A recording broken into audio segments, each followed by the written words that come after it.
Hey everybody, welcome back to the Quest for the Bestest. It's the podcast where we, the Backlog Boys, me, Timo, Tanner, Tucker, and Abram, are going through every single Best Picture winner in a completely random order. The wheel controls our fate. We love the wheel, we hate the wheel, and we are subservient to the wheel. And it gave us quite a movie to talk about this week. It's Moonlight from 2016, the most recent film we've seen other than the most recent winner, Nomadland and Parasite. And so we almost jumped 80 years in contrast to the previous film that we saw, Mutiny on the Bounty, which was from 1935. And you might be wondering, where did Mutiny on the Bounty end up? And I'm asking that question myself because we were in a deadlock tie, a numerical tie down to the last decimal place. We were in a tie in our preferences of where it should go. And so we decided, you, the viewers and the listeners, should have a little bit of a chance to weigh in here. So come talk to us in the comments of this video. If you're listening, go onto the YouTube channel and write down your thoughts down there in the bottom. Whether you think Mutiny on the Bounty or The French Connection should be on top. That's what it's tied with. We want to hear your input, and you, the viewer, will decide where that film ends up. We had a good time talking about it, a lot of fun. We want you, yes. Also, that video, not this video. Yes. It doesn't matter. We can read the comments just as well on either one. Well, yes.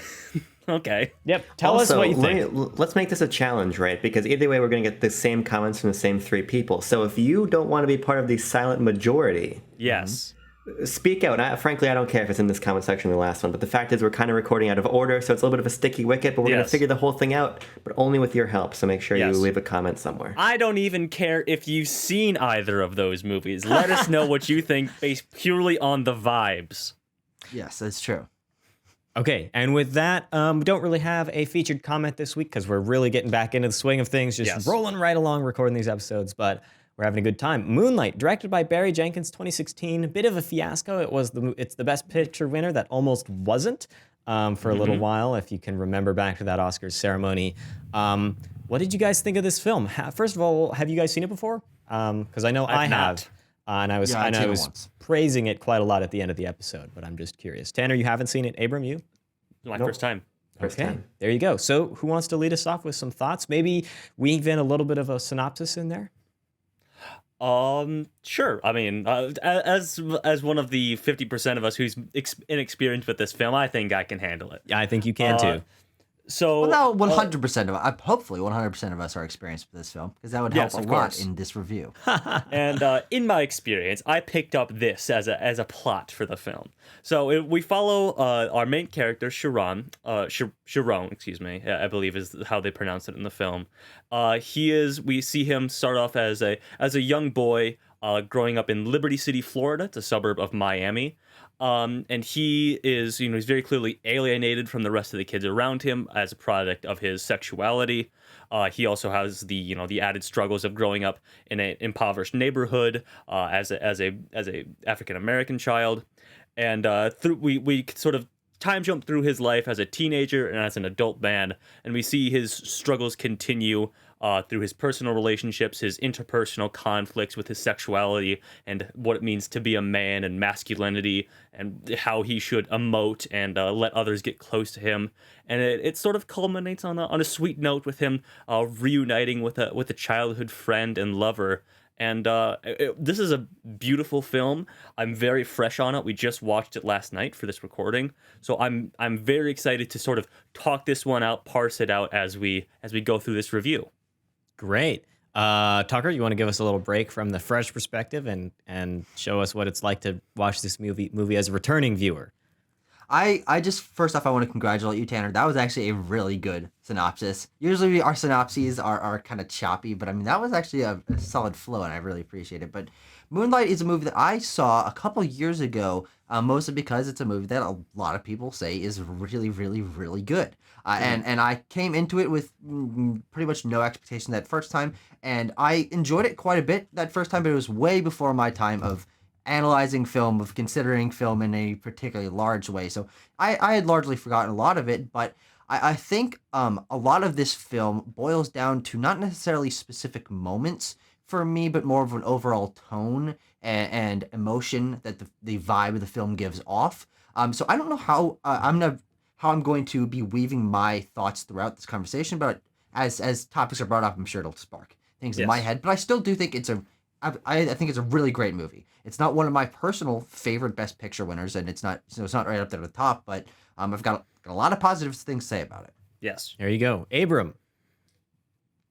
So I should note that one of my 5 favorite films of all time is La La Land. So I have a personal stake in this whole controversy, right? Yeah.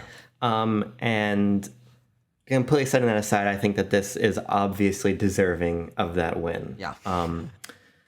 But I'm very conflicted on this film. I really don't know how I feel about it. I think in the moment it is a very powerful emotional statement, and I think that these sort of really peculiar filmmaking techniques that break up the narrative and frame shots interestingly are very disorienting in a way that I found compelling as I was watching.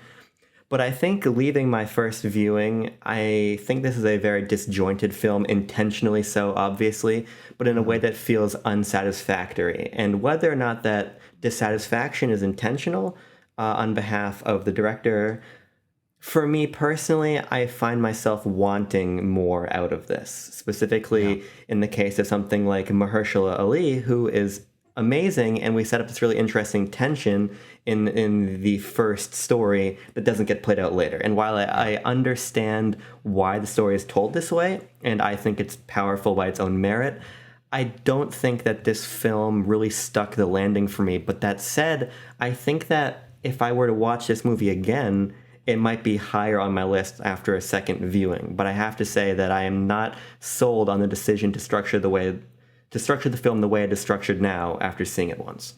So I have seen this film 3 times now. This is my 3rd time watching it. I've seen it in theaters, at home, and on my cell phone, and it's all been very powerful. Different times that I've seen it. And my thesis statement on the film kind of condenses into this idea that it does a lot with very little. This film has very sparse dialogue. It has very sparse scenes, but you get a lot of what it's trying to tell you. This film, I think, is very clear in its message that it's giving.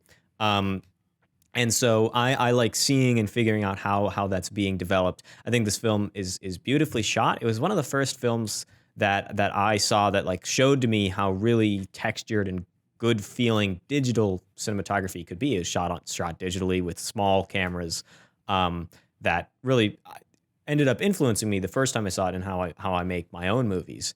And I just want to add this out here that this film was originally based on a play, and so that Barry Jenkins himself directed and then adapted it himself to the screen. And so that's just a little bit of info to throw out there that this viewing, I noticed its playness a lot more than I did previous times. Well, interesting. Yeah, that's something I honestly did not know at all. I'd be curious to learn a little bit about that play, because I could not tell you how a play with a chopped up structure like this with 3 different casts would even work. But that's really interesting. Yeah. Timo, I'm gonna do my best to sprinkle in trivia throughout. You know, in previous Quest episodes, we sort of have a trivia dump at the end. But you said it does a lot with a little. In fact, that's what the production team, the creative team, had to do with this, because this film was shot over the course of just 25 days. Whoa! Actually filmed in Liberty City, Florida. It's a neighborhood that both Barry Jenkins and the writer Terrell McCraney grew up in. So they grew up in the same neighborhood. They had a budget of $1.5 million, a very, very small budget. That's very especially little. for a modern film. And the production, the people giving money to the production were very apprehensive about having 80% of this film, shot in one of the most impoverished areas in the country, until they learned that both Jenkins and McCraney were from the area. And there's a testimonial from actress Naomi Harris, who plays Paula, Chiron's mother. She said she had never felt more appreciated or at ease on set for filming, filming in Liberty City, Florida. Yeah. I think all of the points that both of you bring up here about it being based on a play that Jenkins wrote and being based a lot largely in his personal experience shows a lot to this film. And I think why this film is obviously very unique compared to the other Best Picture winners, but does stick out to me, even if it's not one of my personal favorites, is it does have such an independent feel to it. You get started off in a really calm way. You have this young boy who's not talking very much, and the shots are shaky cam, and the dialogue is very naturalistic, and it feels just worlds away from what we're used to seeing in Best Picture winners, which is high budget, laser focused performances and dialogue and all that. And this has a much looser, more atmospheric feel, and that's one of its strongest suits, and that obviously shows through. I think personally, my favorite aspect of this film, which is that cinematography that Timo was mentioning, and especially the way that it uses color throughout this film. I mean, the two main colors are sort of a seafoam blue and pink,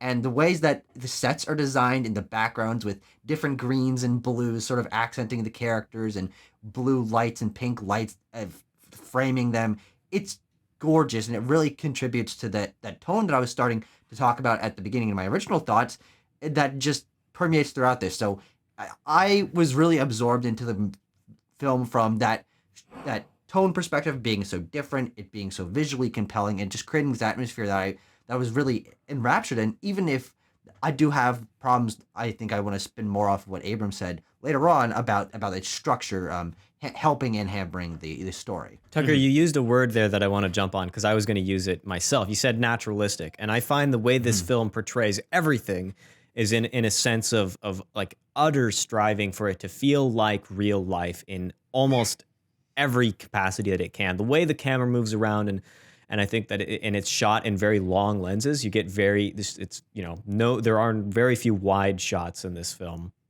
The way that the camera shakes and that the characters talk to each other in this dialogue that is kind of disjointed and sparse, and characters say a lot with their eyes and with their performances, really adds to the feeling of the film, and definitely helps me view it in how I interpret the message of the film. Because if we're just going to get into this film, to me is about Black life in America, and to a greater extent this school to prison pipeline that we're shown very explicitly in the film. But I feel as if those elements are all striving to make it so that you believe it's real, because the elements that it is showing you as a story are real in America, and are real things that Barry Jenkins wants us to think about after we're done with the film. And so in order to enhance that message, he shoots it in this very, very not fiction-like way, I think, at all. Or at least not in a stereotypical Best Picture winner-like way. Mm-hmm. Yeah, of course. Abram, you were looking like you had a thought there. Well, yes, I did. And I also a little head of yours. I want to respond to that, but I also want Tanner to tell me what he thinks about the movie, because I've been waiting for his thoughts, because we never heard that.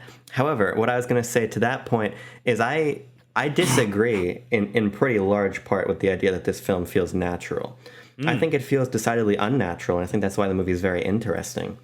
I think that when we get those sequences of the camera spinning through a scene, or when we get these sorts of I think of the scene when Chiron is coming back in to break the chair over that guy's back, and it feels like it's being shot at a higher frame rate, or there's some kind of distortion on the way he's moving, or these really claustrophobic and intimate dialogue exchanges where we're doing a reverse shot, but the dialogue is not in sync with the way that the characters' mouths are moving. Yeah, sure. These are really excellent, but these do not feel real to me.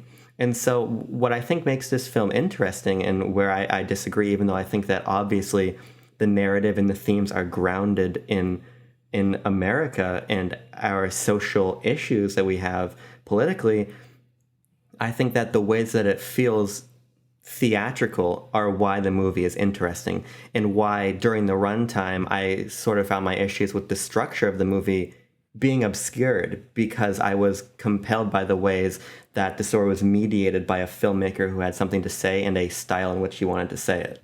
That's very interesting. Sure. I definitely see your reading of that. Absolutely. I think the film has a lot of room to read it very differently. Tanner. I was prepared to be like, what are you talking about? This is a very naturalistic movie. And then I'm like, oh, wait, no. Yeah, there are some interesting editing techniques, and the camera does do some weird stuff. But I think the reason that feeds into that really focused tone of naturalism that Timo and I were picking up on is that they very closely mimic the emotions in the sequences. The reason that, low angle, high frame rate, whatever, of Chiron coming to hit the chair on the guy's head works, even though it is totally unrealistic way to shoot that, it's because he's focused in that moment. He has one thing to do. Sure. Sound is cut out. whatever, doesn't matter. And then he does it. Or the ways that the dialogue doesn't sync up, that's because people aren't focused on the conversation, and they're sort of, their attention is fading in and out of the conversation. So it sort of times like loops in on itself. But it ends up feeling naturalistic, I think, in large part because the movie isn't focused entirely on those kind of editing techniques, and a lot of it is people sitting in naturalistic environments with naturalistic lighting and stuff like that. So when it does those, that just enhances it. But you're right, it's not all naturalistic. It's got a layered tone, which I think you can analyze on multiple levels. Yeah, I think that Barry Jenkins very clearly had a very adept artistic hand in blending those naturalistic and artistic elements into a really beautiful product. What he succeeds the best at, I think, is putting you into Sharon's perspective.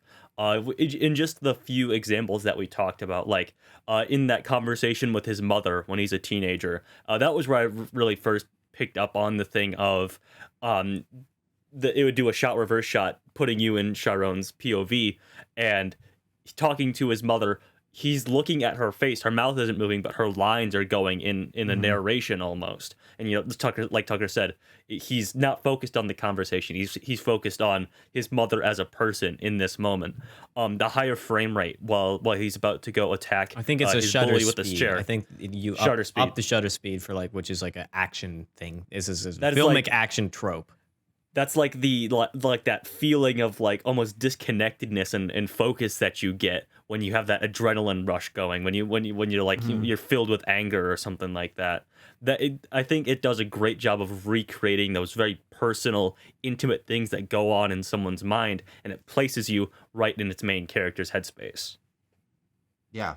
And I mean, especially I think the reason that this movie does work so well is the fact that its main character is a really interesting person. Following Chiron through his entire life, well, I do think, and this is his character and his arc and all that is tied very clearly to the structure of the movie, which, I say has pros and cons, but it is so interesting to, much like Citizen Kane, watch this guy's entire life play out, or at least a large portion of it. He's in his mid to late 20s, I don't know, at the end of the film. So it's not his entire life, but it's a large enough chunk of his life where you're able to see him grow from this kid who I think Kid Chiron, or Little as they call him, is my favorite section of the film because him as a young boy is so unique in terms of he is just jaded by life. He's like 8, but he's just, the world has given him crap. His mom is a drug addict. His dad is gone. Like, people bullying him all the time. He doesn't understand his sexuality, and he's just sitting there quietly. But you see so much emotion in his face,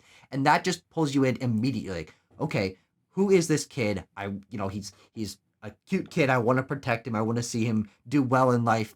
What are his relationships like? How does he react to situations? And watching him grow up and have his personality change in some ways very starkly, but in many ways stay the same throughout each section of his life is just endlessly fascinating. And I think that's why this movie does work so well. I will say that personally, I think that adult Chiron is the least interesting. I preferred his childhood and teenage years a lot more than I did that last section. I think they felt a little more varied. They felt a little more thematically interesting. And of course, I can relate to them at high school and middle school life a little better than adult because I haven't been a full adult yet. I'm still in college. But I don't know. I mean, those are my thoughts in terms of the structure, because I think that it's really cool to see him, not cool, but very interesting to see him grow up and see different chunks of his life, though it does, like Abram was saying, cut what we expect out of narrative structure and character relationships and arcs and things like that. So it can feel really unsatisfying to not have Mahershala Ali show up after the first third of the movie, to not have Janelle Monáe show up in the last third of the movie. It's like, okay, I want to see these characters, but at this point in his life, he's moved on past them. Or in Juan's case, he's dead, which is something I wish they'd shown a little more. But I think it's because this movie is so fascinating to me. I want to see more out of this. So it's just a little bit dissatisfying when we're not shown them. But there's pros and cons to having the structure be this way. Yeah. Abram, you were thinking about the structure earlier. You want to lay out your thoughts on that whole thing? Yeah, so when I think about the structure of the film, my biggest issue with it is not necessarily Chiron himself, because I think his arc and the way he moves throughout the film is very compelling, and I think we pick good points to drop in on him during, even though I did find the beginning of Black to be a little bit, Black is the name of part 3 in case you haven't seen the film, to be a little bit disorienting because I didn't even recognize it as him at first, which I think is an effective shift, but Because on the whole, so much. On the whole, it worked for me. I think my bigger issue is the way that the characters around him are served or underserved by this shift, right? I think that obviously Mahershala Ali is a big loss because I think that tension between his mother's drug addiction, him, and Mahershala Ali is so interesting. Yes. And ends in a way that does not feel satisfying, but in a way that feels equally thematically unsatisfying as narratively unsatisfying. And that's sort of my issue with it. I think that the mother plays okay, and having Kevin jump in and out works for me, but I just wish that when this theme of drug addiction and the sort of impoverished nature of the community is so important, losing Mahershala Ali didn't just hurt the narrative and the character dynamics, but also what the film was trying to say, in my opinion. So that's kind of where I found myself disconnected, as I wanted that third part to bring it all back around when it didn't.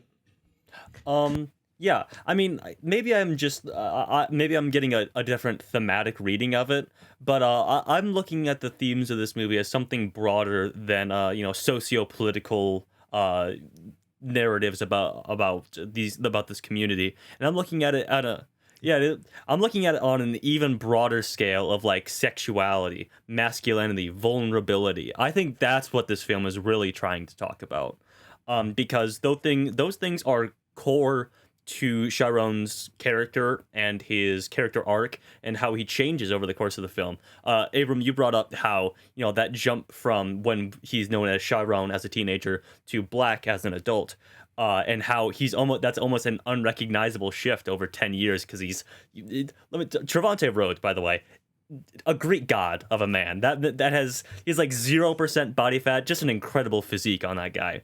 But it serves a thematic narrative purpose because Sharon has packed on this muscle in prison as sort of a way to block himself off from the world, to show the world that he is no longer vulnerable. He is no longer to be fucked with, essentially. He's locked in this like case of muscle and hardened masculinity, this facade that he's now putting on to make sure that he's never hurt again emotionally or physically. Tanner, what you just bringing up there makes me think about a reason why I like this film is that I had some of the socio-political, the life in Black America and impoverished Black America. Abram had his reading of it, and you've got your reading of the thematic ideas of the film. And I think that both of you guys are absolutely correct in what is going on because the film doesn't go into it doesn't go super. It's hard for me to think. It's not like it's unexplicit about what it's talking about. It is clearly about all of these things, but it's also very broad in the way that it brings them in, and these thematic ideas play off of each other.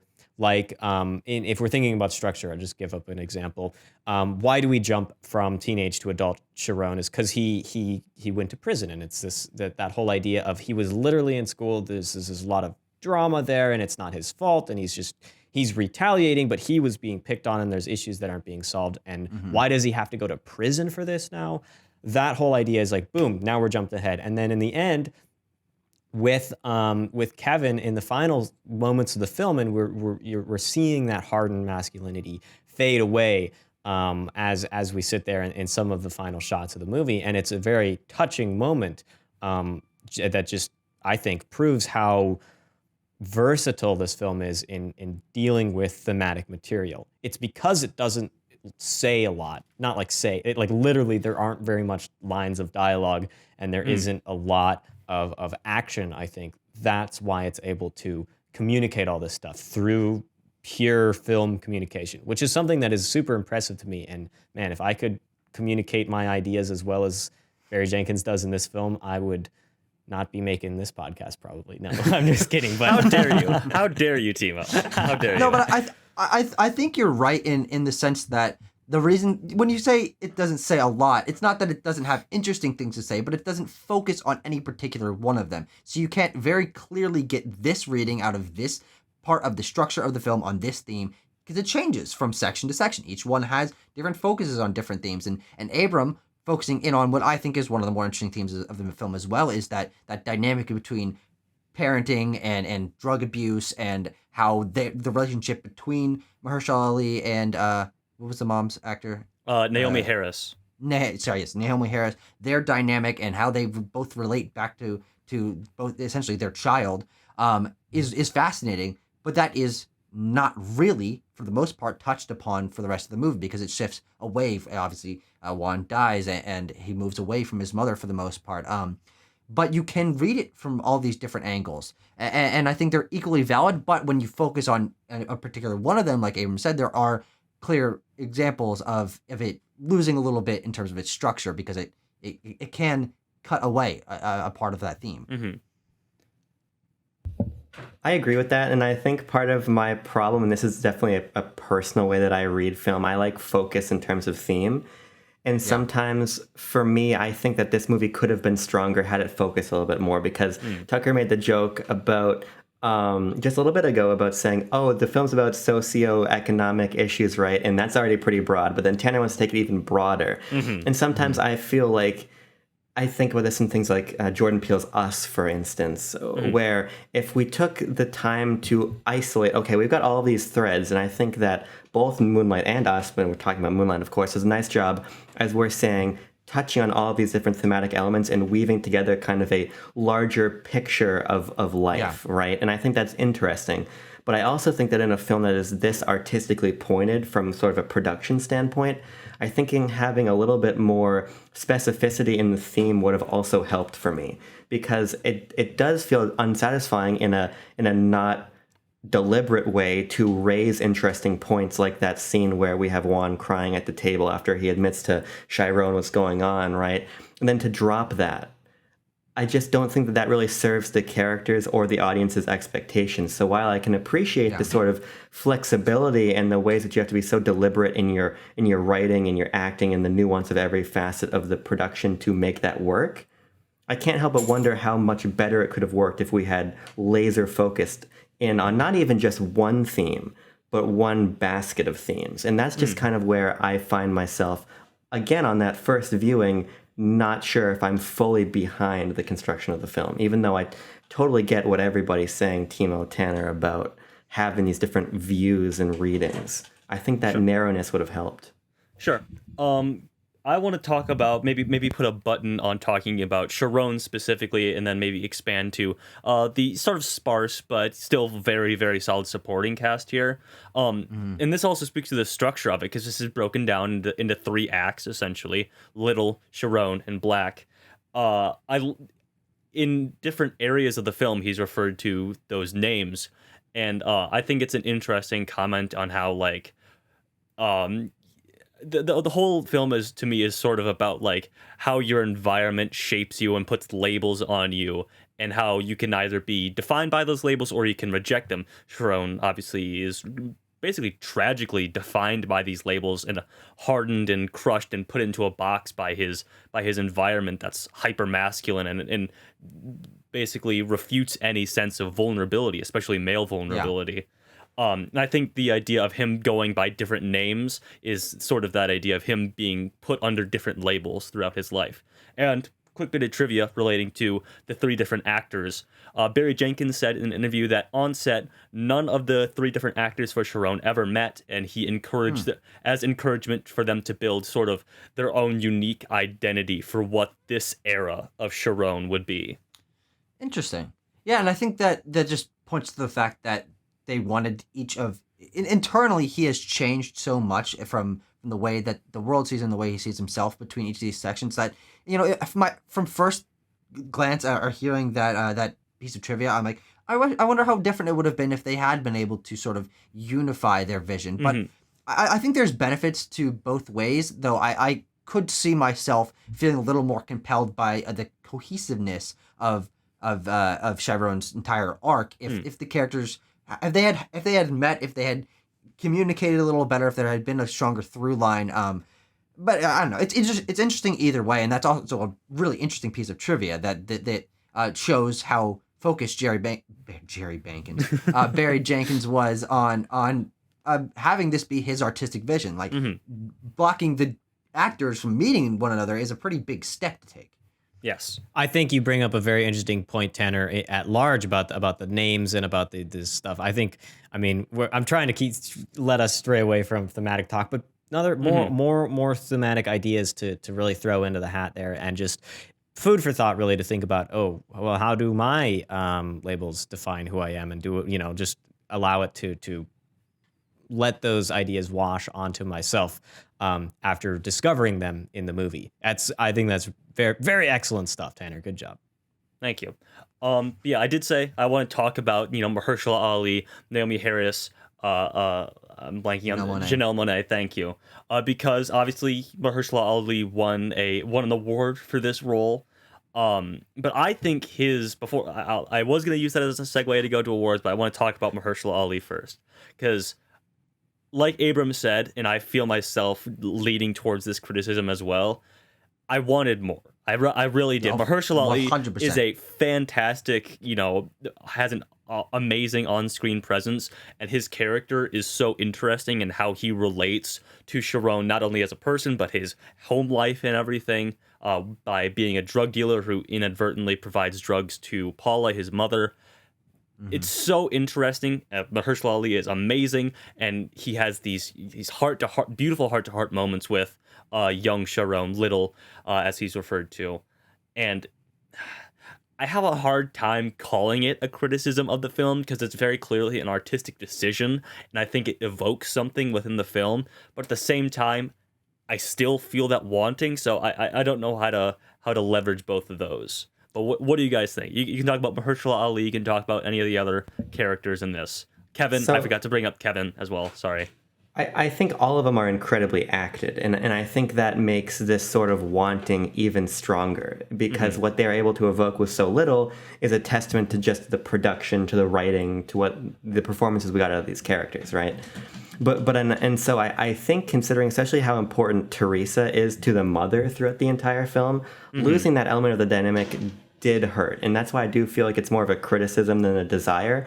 Because even a strong artistic decision, I feel, can be made perhaps incorrectly in the eyes of the audience, and I would have recognized had I been behind the camera, which I'd never be with a film this good. But the point is, I might have thought to myself, what we're evoking here with these characters is so rich, and so that's why I agree with you, Tanner. I kind of struggle with the supporting cast when they all provide something so interesting and tell something that kind of makes Chiron's life even richer.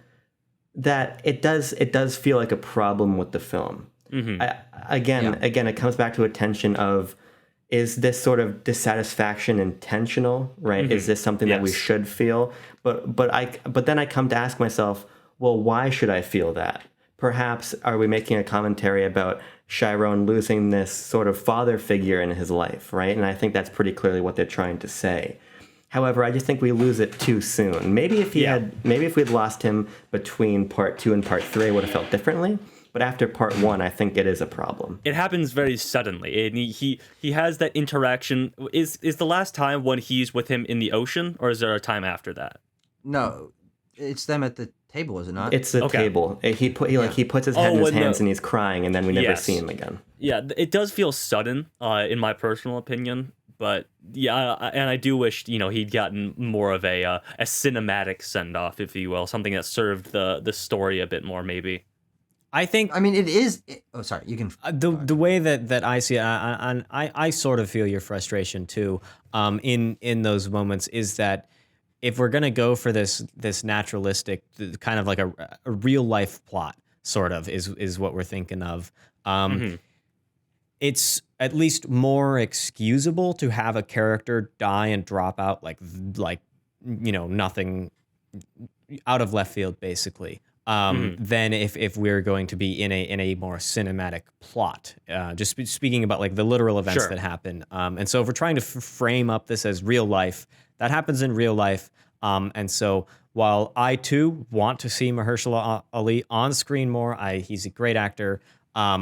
I find myself going like, oh, well, yeah, I've had people, people who have had people die in their lives, or maybe yourself have had that. And so it's like, while as like a film goer, I understand and I'm frustrated by this thing, as a life experiencer, I'm like, well, that happens, Yeah. So those are two things I don't quite know how to reconcile them, truthfully. There's just two separate thoughts that exist in my head about the same topic.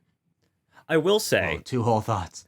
I will say they could have put him in that second act because the bully says that the bully implies that Juan is still alive in that second act. He says Juan will be dead in a minute though, so he's not dead yet. And Sharon as a teen does go to Teresa's house and spends the night there in Act 2.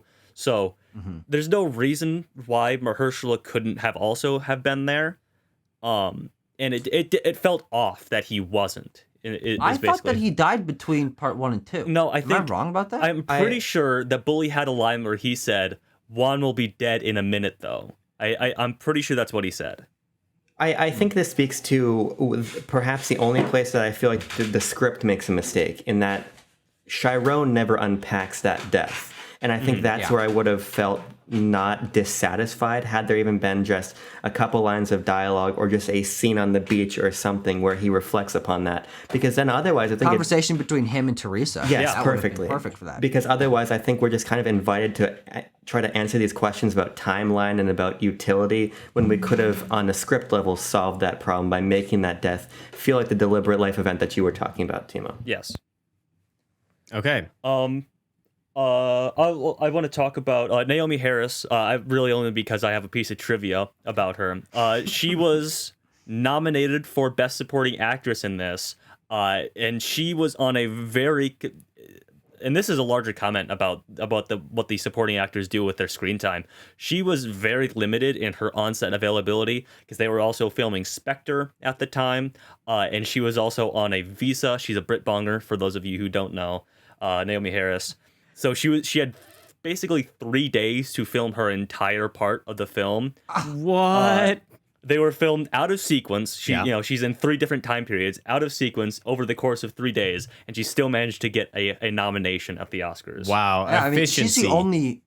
she's the only actor to be in all 3 parts, if I'm remembering correctly, because of course the kids grow up. Paula is in all 3 Juan parts. dies. The mother is also. And Teresa is not in the 3rd one. Yeah, that's what we're talking about. She's we're our. talking about Naomi Harris. Oh, Yeah, Naomi she was Harris. Yes. I was for some reason talking about Janelle Monáe. I don't know why they were mixed up in my mind. Yeah, she was our through line through that, and she managed to swing all of that in a 3-day span in sequences that were filmed out of sequence. In some of the more powerful sequences of the film, I mean, Yes, like absolutely. Tucker, you're talking about the pink lights. That reminds me of the scene with the bedroom. Very moving scene right there. Oh, that final conversation that she has with Trevante Rhodes at like that rehabilitation center. That's another great sequence from her. But like I said, she was nominated for Best Supporting Actress. Mahershala Ali obviously won the Best Supporting Actor award with only 20 minutes of screen time, I might add. Yeah. For the other wins and noms, obviously this won Best Picture. It won Best Adapted Screenplay, written by Terrell Alvin McCraney and Barry Jenkins. It was nominated for directing. Barry Jenkins was. Cinematography got a nomination, as well as editing and original score. The score in this film all very deserved, is very interesting. Oh, the score is so good. Yes. The moment where it sticks out the most to me is when he's floating in the ocean and the strings are like flowing up and down in terms of how loud they are and in terms of going up and down on the musical scale, and it's all really focused and I don't notice score very often, to be honest, but this one I think deserves all of that accolade. This sort is of flows probably like water. Yes, this is probably one of my favorite scores in any film, period. I think it's amazing, and I think that the utilization of it is also amazing. The sort of distortions we get on it, the riffs we get on it, all fantastic. But also the fact that you just read a lot of nominations and a lot of wins in categories like cinematography and editing just speak to the fact that entire Oscar ceremony was a complete nightmare. Oh, yeah, absolutely. If because, it didn't... What even once... I'm going to look up what one cinematography over this film. Hang on a second. Because I really think the scene where Juan is teaching Little to swim and the water is rising up like most of the frame with the waves is some of the most beautiful and evocative cinematography I've ever seen in my entire life. It was La La Land. La La I Land can't be one. mad at it, but I can't fully be mad at it, let's say. But I do think that editing and cinematography were absolutely deserved wins, and the score, like I said, is beautiful and beautifully used, which I think is really important. In that swimming scene, I will add, Mahershala Ali is actually teaching Alex Hibbert how to swim. He didn't know how to swim before the film started production. Wow, what a I way to don't get know. a Do you great think they were performance out casting- of both of them. Yeah. You think they were casting for a little boy who couldn't swim? Maybe. So that they could get that realistic performance out of it? I mean, it's certainly possible, but regardless, that contributes to the realism of that sequence. Yeah. Yeah. We've gone over most of the filmmaking fundamentals. Sound guy in me just wants to bring up that my naturalistic thesis, I feel, does break down a little bit when you start paying attention to the sound in this movie. In my mind, I would have mixed it differently. I'm not a professional mixer, but I would have tried. I don't know. There are lines here and there that we're not set on set, is what I'm gonna say. Oh, okay, I see. They work. They're like great lines, but there's they're like that guy's mouth wasn't moving when he said that. The last thing I wanted to talk about is that final meeting between Sharon and Kevin. It's what the film closes out on, and I think it really ties up everything in a nice little bow. We get Sharon at his, he's hardened into this shell of being completely invulnerable, not showing any emotion, not showing any love to anyone, and he does that for the entirety of that conversation in the diner. And Kevin is very clearly trying to evoke that from him, but they're both being very understated in what they're saying. The dialogue is fantastic in that scene. But you can see it on these actors' faces, what the longing this romantic longing that they have for each other, and the note that the film closes on is another element of I wish I got more, because we close on this scene of Sharon finally being able to open up to someone in the first time in over 10 years, essentially since the last time he and Kevin were together. And like I said, I wish I had more there. But what we got is so well done that, again, I feel a bit strange about levying that criticism. Yeah, this is one place where I would disagree, Tanner, Okay. with that complaint, because I think that with that intimate moment, what is said just by Kevin holding his head as the film ends is beautiful, and I don't think you needed to say anything else to express a whole hell of a lot with that one shot. So there, I didn't really feel my structural fair issues. enough. What about the real final shot though, where we have little young Chiron? Is we go back in time. The only time we ever are not in linear progression of the film is in the very final shot. What do you guys think of that? In regards to a thematic reading, whatever. What do you think? Like I said, I sort of hinted at this when Tucker brought up his thing about the score coming and going in waves almost. I think water is an interesting through line in this, and it's interesting that we return to the beach in that sequence. Obviously, the beach is where Sharon has, and in the water is where Sharon has most of his emotive moments. He has his initial thing with Mahershala Ali. He has his first romantic encounter with Kevin as a teenager, and I think water is sort of, if I can apply a thematic label to it, it's maybe a symbol of freedom for Kevin, or for Sharon even. This place where he is, he's no longer at the mercy of the system in which he exists, the society in which he exists. He's at the mercy of this water, and that he can float on top of it and sort of be free from all of that. And I think that is maybe what it's supposed to symbolize. It's a pretty giga brain thesis right there. That is, thank you. That's fit for a paper. Hopefully you got to write that down before a listener swipes it and writes their thesis essay on it. And if one of you is studying Moonlight in one of your classes and you need to write an essay, steal it, please. I'm sure there's something in there about how, when we first get introduced to adult Chiron Black, he's pulling his head out of this sink full of ice water and stuff. I'm sure there's something there as well about him hardening himself with water instead of being freed by it. Whoa. But yeah, that's all I have about Moonlight. Okay. Shall we take a visit to our ranking page and figure out where this film goes? Let's do it. Let's do it. I'm going to head right down to the bottom and punch in my number. My number's ready to go. My number's ready to go. How's it looking? It looks like we got it ready. I'm hitting ready it. to roll. Boom. Let's put that number in.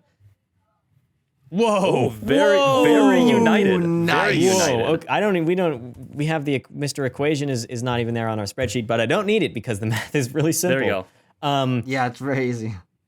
Wow. Okay. The ranking is 8.8. That is our number for this film. And the point breakdown, very simple. Me and Tanner gave it an 8.9. Tucker and Abram gave it an 8.7. How does that average out? To an 8.8. So let's There it take a look at where this goes. We're going to have to do a little bit of a debate here. Uh-oh. Well, maybe we do, maybe we don't. It is Okay. sort of tied with the Hurt Locker. Now, it is technically above the Hurt Locker in a raw breakdown of more decimal places numbers. than just one. Do we think it should go above the Hurt Locker? Yes or no? Yes, Go around the I horn. do. Yes. Yes. Abram? I was gonna say no, but they're both so I mean, close actually, to me. Because okay, I mean, I would say no in my personal Yeah. ranking, but like in terms of importance, I think this movie it does so much more. So I would put aside my personal ranking for this, to be honest, and say Moonlight above. I would Alright, say, based on like the depth of the characters alone, I give it to Moonlight immediately. No thoughts. I give it to Moonlight just to throw my hat in the ring real quick. I will say quickly then, because I would have given it to Hurt Locker. I think Hurt Locker is an incredibly inventive and visceral piece of Sure. war filmmaking, and I think it speaks to a tighter, cohesive thematic vision for me in the context of a film that I think is differently but as interestingly assembled in terms of filmmaking. So I think that they are both exceptional films. I would have given it to Hurt Locker, but that's not a slight against Moonlight as much as it is a more praise for Hurt Locker. So I think it's a totally fine placement. Okay, so there we go. This week, we do know where the film is going. Moonlight in place number 9. Cracked the top 10 with an average score of 8.8. Isn't that 10? If it pushes down Hurt Locker, it would end up at 10. No, it replaces Hurt Locker at spot number 9. Because you're looking at the wrong list. That's what's, and so at spot number 10, Moonlight, there we go. 8.8, pretty good score there. I'm pretty happy with that. I do love this film. I will note as a final closing thought that I was right, Tucker. You figured it out eventually. No. The thing is, the Google Sheets numbers are one off. Yes. I did not realize that. Yeah. Yep. Spot number 9 for Moonlight. Just Spot to clarify. number 9 for Moonlight. An interesting, just I don't know. This didn't factor into my thoughts on it so much, but this film has in the past been an extremely emotional experience for me, where it brought out a lot, and for some reason, whatever space I was in, it didn't do that this time. Just an interesting thing. Doesn't hurt my viewing of the film at all because there's so much to dive into, personally and from a film analysis perspective. But just a little tidbit there for you. Should we? Abram? Well, actually, Timo, if I can hop off of that thought for a second, and to again speak to that sort of, we were talking about this film being very wide in its its thematic material, and I will say to your point about it being emotional, I felt very emotional watching it when I am neither black nor gay. So I do think that is testament to just how evocative the film is and how anybody can take anything away from it, and why I think films like this are so important when it comes to socially, politically, racially charged filmmaking, the ways that you're able to sympathize and empathize and see yourself in these characters, even when you come from a completely different walk of life, is an incredible feat of filmmaking. And so I think that is worth noting still. Yeah. I think that's just a testament to what this film says about masculinity and vulnerability, especially in young men in modern society, that we as men who live in a society can relate to. Jesus Christ. You did not have to say that. I was trying to find a way around right. it to not say it, but it had to be said. Yeah. I do think that you're right, though, when Yes. I'm analyzing this movie as a man who lives in a society, a wink, wink, nudge, nudge, is the theme that I take away from it most and I can connect to is the themes of masculine vulnerability and how that the pressure is put on men to not show their emotions, but how that affects him differently than it does me. And I really can relate to that in terms of how I share my emotions with different people. And I think that's probably if I want to choose a favorite theme, that's my favorite theme of the film, the one that resonates with me most. But it does have so many that it allows so many different readings, and I think that's why this movie is long lasting and very important. And I think it will continue to stay that way. And I'm just very happy that something this small scale, this personal, this shot on digital, done in a short time span, with very personalized storytelling, won the largest award of the year. Yes. People are still going to remember La La Land for its inventive sequences and its wonderful music and its great performance and all that. But this one, I think, deserves the best picture, even if I personally prefer La La Land from what I come into movies in terms of entertainment value. This one deserves best picture, and it feels out of place, but so right at home in one of those top spaces. Yeah. I mean, if anything, people will remember La La Land for being Best Picture winner for all of 45 seconds. Yeah. And who knows, maybe it will make its place on the list way down the road in a long foreseen episode. I think we should hit up the spin wheel. This is a great discussion. I love talking about this movie with you guys. This is one thing. If we're going to add one more bit of praise to the film, it's a good discussion generator. Oh, yeah. There you go. Oh, yeah. There you are. There you go. Okay. What do you guys think about a little spin action? How do you think about Let's that? do a little spin. Let's go on this spin cycle here, shall we? Crank. Is that a laundry reference? That's a laundry reference. That is a for all of our laundry joke. laundry doers. If you do laundry, that joke is for you and you specifically. All right, just sing that. Oh, let's do rhyme. the wheel. Mr. Comedy. Look at him. Wheel, wheel, what's your deal? Give us a movie that makes us squeal. Is it on digital? Is it unreal? Wheel, wheel, what's your deal? And the number is 21, almost right in the okay. middle of our range of possible numbers. So I really have no clue what film this is. Tucker, do you know? It's different every time. The number's different every time. The numbers change every time. Makes total sense that you would have no idea what this is. And of course, I do. This is the 1982 Best Picture winner, directed by Richard Attenborough and starring Shang-Chi star Ben Kingsley. Spoilers! We're watching Gandhi. Gandhi. Okay. Okay. Now Is this a long one? Oh, 310. 310. Yeah, I thought Yeah. so. Now I heard we it's pretty bring up good though. we bring up our when we talk about old movies, we talk about some questionable racial portrayals. Ben Kingsley, to my knowledge, is not an Indian man, No, not quite. but I think he's portraying an Indian man and he's the main character. So we get 3 hours and 10 minutes of what I'm going to call brown face. So Probably. Okay. probably. Well, We're gonna watch it. We're We're gonna gonna watch talk it. about it. We're That's the goal of this show. We're going back to the 80s. It's an epic biopic. So we'll see. You know what? We'll see. Is this our last 80s movie, or do we have one more? I will God. note 1982 best year for cinema because that's the year Blade Runner released. Ah. Let's throw that in. Okay. It's nowhere near our last. We have 3 more after this. okay. Well, 3 hours and 11 minutes. Sit yourself down, get yourself a gigantic heaping bowl of popcorn, and enjoy along with us. Oh, Tanner? I need to rescind a statement. I looked it up. Ben Kingsley is of Indian descent, so Okay. I will rescind my slanderous statement of Ben Kingsley. Sir Ben Kingsley, I'm very, very sorry. I loved you in Shang-Chi. Spoilers. Yeah, you're right. Okay. Planet of the Apes. Planet of the Apes. How about that? So, A little Shang-Chi joke for those of you Shang-Chi watchers out there.